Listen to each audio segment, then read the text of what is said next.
प्रधानमंत्री जी गए वहां झांसी, बोले मिसाइल बनाएंगे। बाबा मुख्यमंत्री गए, बोले तोप बनाएंगे। कि समाजवादी सरकार बनेगी तो 22 लाख नौजवानों को कंप्यूटर से जुड़ी हुई नौकरी और रोजगार दिलाने का काम समाजवादी सरकार में होगा। और ये बाबा कह रहे थे कि गर्मी निकाल देंगे। गर्मी कहां से निकालोगे? अब तो गर्मी बढ़ती चली जाएगी वोट डालने की। कि गरीब हमारा हवाई चप्पल में चलने वाला हवाई जहाज में बैठेगा, और सत्ता में आए इन्होंने हवाई जहाज बेच दिए।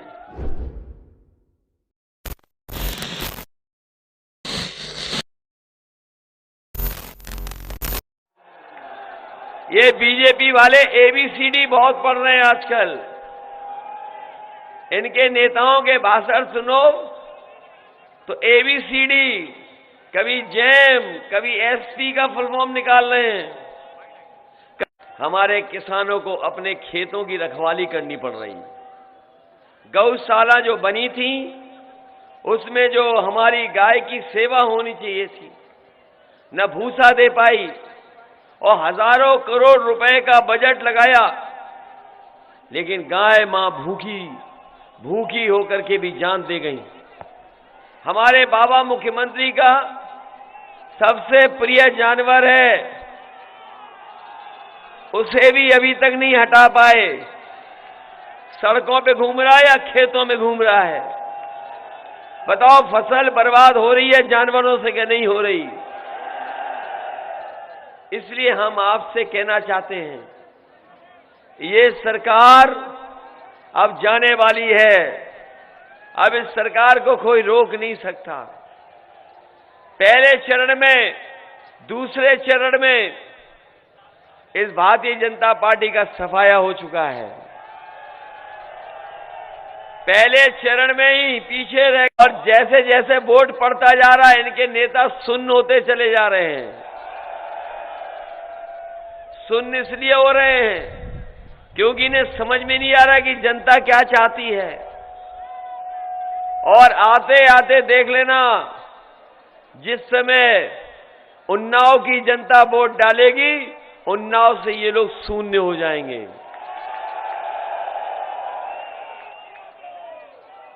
और मैंने पिछली बार भी कहा, भी सभा में आया था मैं, जब ये चुनाव 7वें चरण में पहुंचेगा पूर्वांचल में, तो आप देख लेना भारतीय जनता पार्टी के बूथ पर भूत नाचते नजर आएंगे, कोई मिलने वाला नहीं है।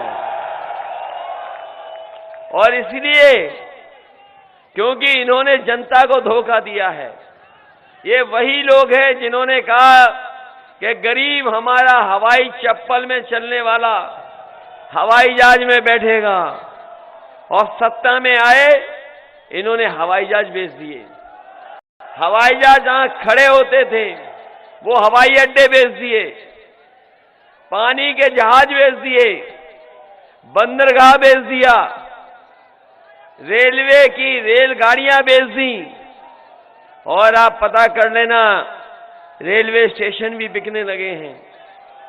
ये सब चीजें बेच रहे हैं, और अगर सब चीजें बिक जाएंगी तो बताओ नौकरी और रोजगार कहां पर आएगा, कहां से मिलेगा? ये भी खिलाफ है भारतीय जनता पार्टी के, ये भी खिलाफ है। सोच लो आप, कोई नहीं बचा जो खिलाफ ना हो।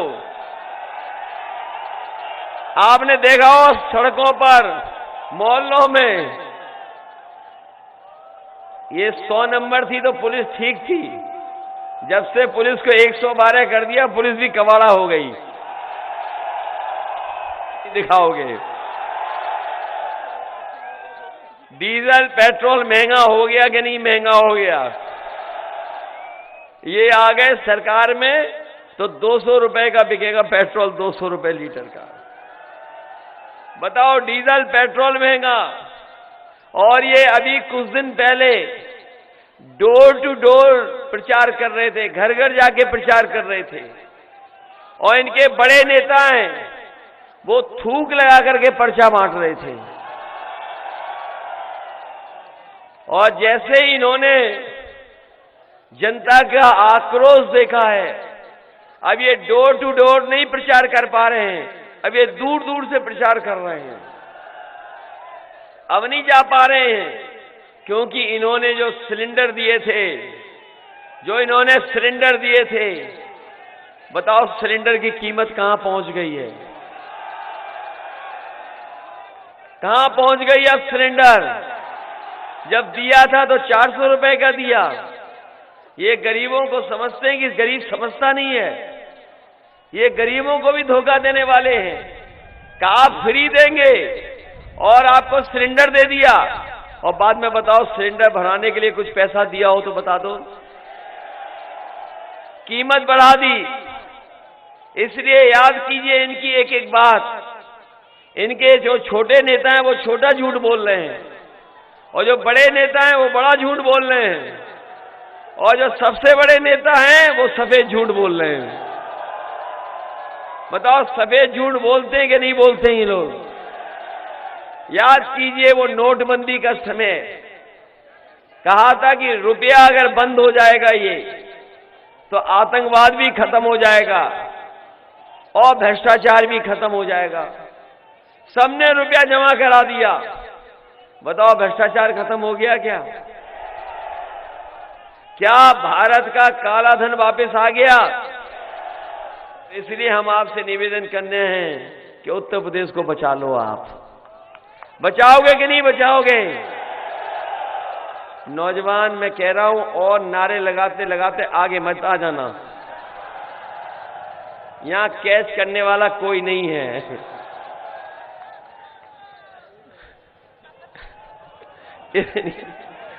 इसलिए मदद करिए। ये मैं हाथों में देख रहा हूं, यहां पर स्मार्टफोन हमें दिखाई दे रहे हैं। लगता है ये स्मार्टफोन बाबा मुख्यमंत्री जी ने भिजवाए हैं। आप क्यों कैसा कह रहे हो? 1 करोड़ बांटे उन्होंने।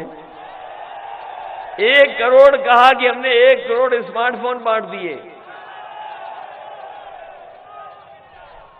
अरे आपका तो ईटीवी का है। 1 करोड़ कहा कि 1 करोड़ बांटा है। कहा कि हमने टैबलेट दिए, टैबलेट, और किसी को लैपटॉप भी नहीं मिला होगा। और ये इसलिए नहीं मिला है आपको, इसलिए नहीं मिला आपको क्योंकि बाबा मुख्यमंत्री खुद नहीं चला पाते कुछ भी।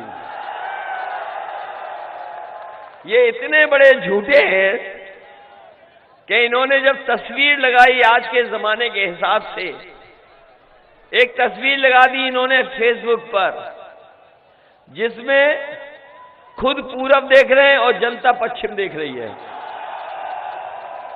और बाद में पकड़े गए कि ये झूठी पिक्चर है।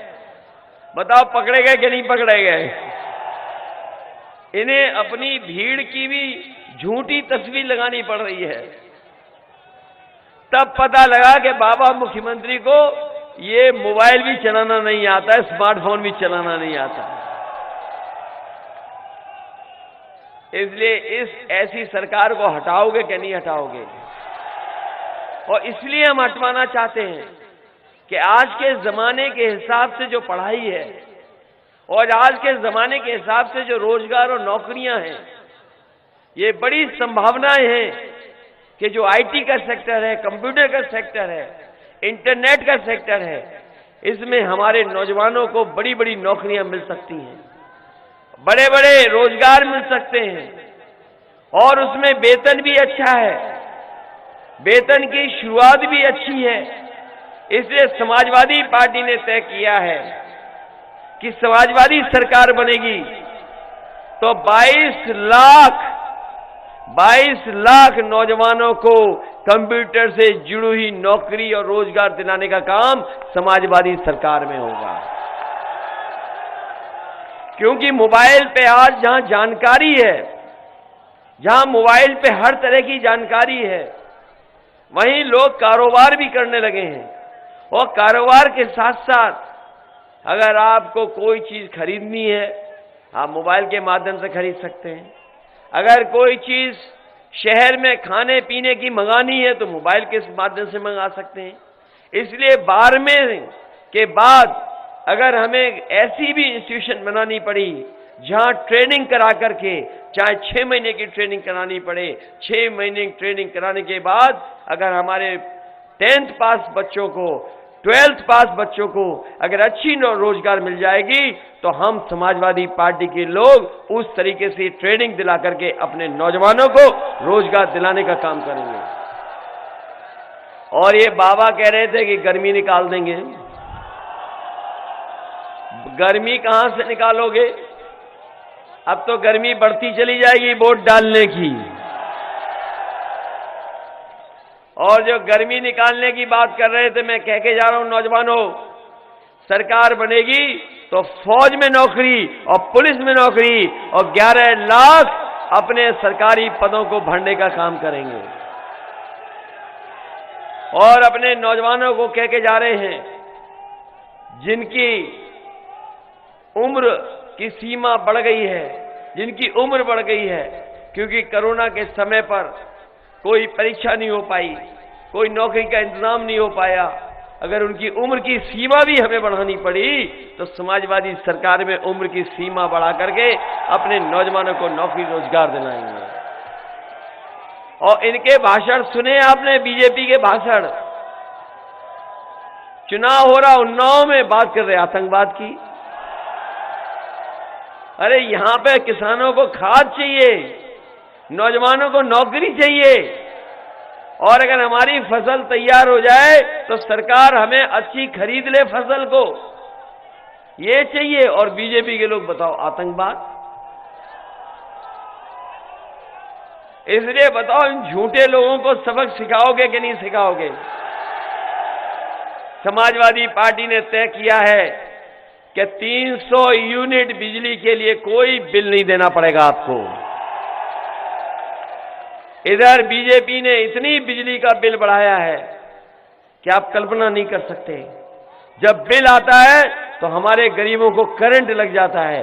इसलिए समाजवादी पार्टी ने तय किया है 300 यूनिट फ्री होगी और हमारे किसानों के लिए, सिंचाई के लिए भी बिजली फ्री होगी, कोई पैसा नहीं देना पड़ेगा।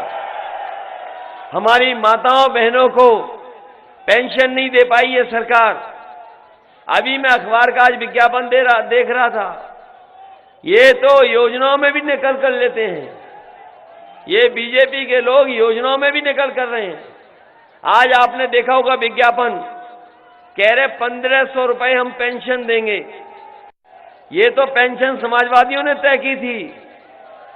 अगर आपको देनी थी तो 5 साल क्यों नहीं दी आपने?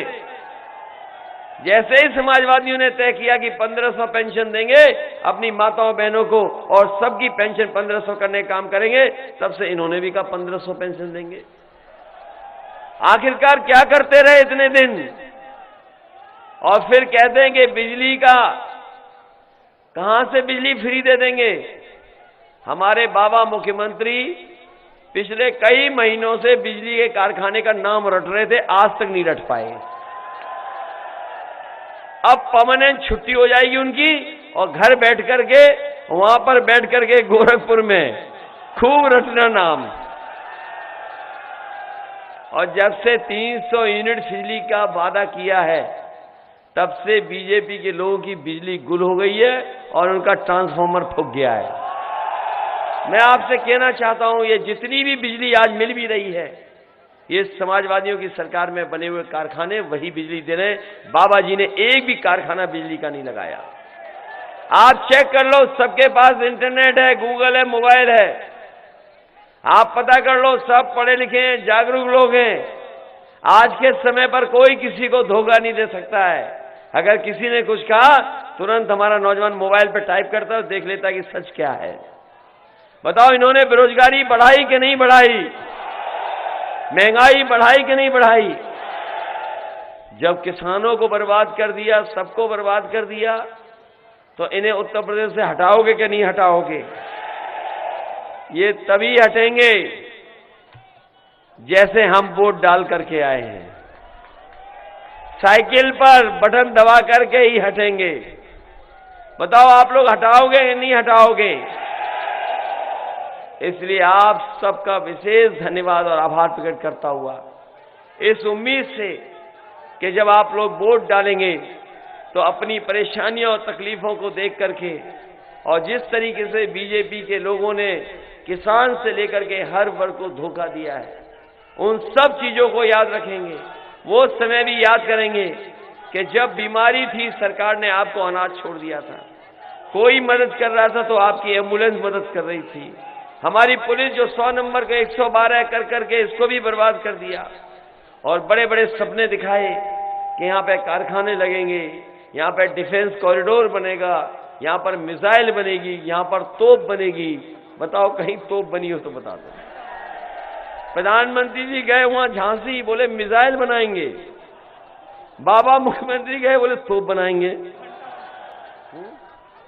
बताओ कहां तोप और कहां मिसाइल बन रही है। अभी बुंदेलखंड के लोग भी वोट डालने जा रहे हैं।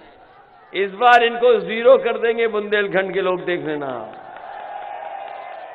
इसलिए चौथे चरण के आते आते सरकार बनाने के लिए हम आपसे निवेदन करने आए हैं।